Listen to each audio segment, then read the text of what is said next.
প্রবাসী ভোটারের ব্যাপারে আমার আপত্তি আছে।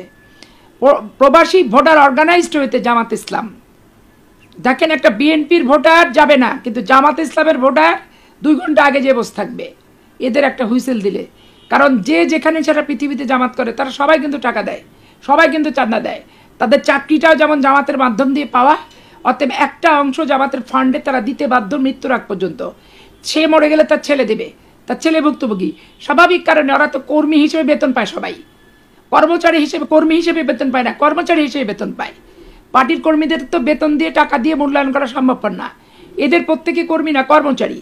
এবং তাদের প্রতিদিনের যে কর্মসূচি থাকে, বাড়ি বাড়ি যাওয়া, তারপরে তাফসির করা, মানুষকে কোরআন দিয়ে শপথ করানো, জামাত ইসলামকে ভোট না দিলে হাবিয়া দোজক পাবা, দাঁড়িপাল্লায় ভোট দিলে জান্নাত পাবা, এই যে খারাপ খারাপ কথাগুলো বাড়িতে বাড়িতে বাড়িতে বাড়িতে যে ননসেন্স করে বেড়ায় জামাত ইসলাম, নোংরামি করে বেড়ায়, এতে একবারে আমি নিশ্চিত যে প্রবাসী ভোটারদের ভোটার করতে গেলে এখানে সবচেয়ে বেশি বেনিফিশিয়ারি হবে এই জামাত ইসলাম।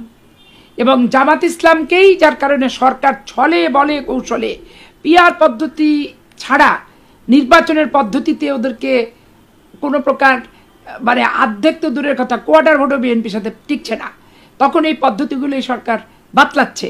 এই জন্য পিআর পদ্ধতি নিয়ে আমার ব্যক্তিগত যেমন আপত্তি আছে, প্রবাসী ভোটার নিয়েও কিন্তু আমার ব্যক্তিগত আপত্তি আছে। শুধু রাষ্ট্রের জন্য কি প্রবাসীরা টাকা পাঠায়? তার পরিবারের জন্য পাঠায় না? সন্তানের জন্য পাঠায় না?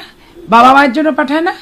এইটা তো চিন্তা করতে হবে যে শুধু রাষ্ট্রের জন্য রেমিটেন্স দিলাম, রেমিটেন্স যোদ্ধা। কারণ তুমি তোমার পরিবারের যোদ্ধা না? তোমার পরিবার ধার করে দেনা করে শুধু টাকা নিয়ে সম্পত্তি বেচে তোমাকে বিদেশে পাঠিয়েছে কি জন্য? সুখের মুখ দেখার জন্য। তো তোমার পরিবারের প্রতি তুমি দায়িত্ব পালন করছো, সেটা রাষ্ট্রের জন্য লাভবান হচ্ছে। তো সেইটা নিয়ে এত ভোটার হতে হবে, একবারে ভোট দিতে হবে, এইটা তো হাইব্রিড।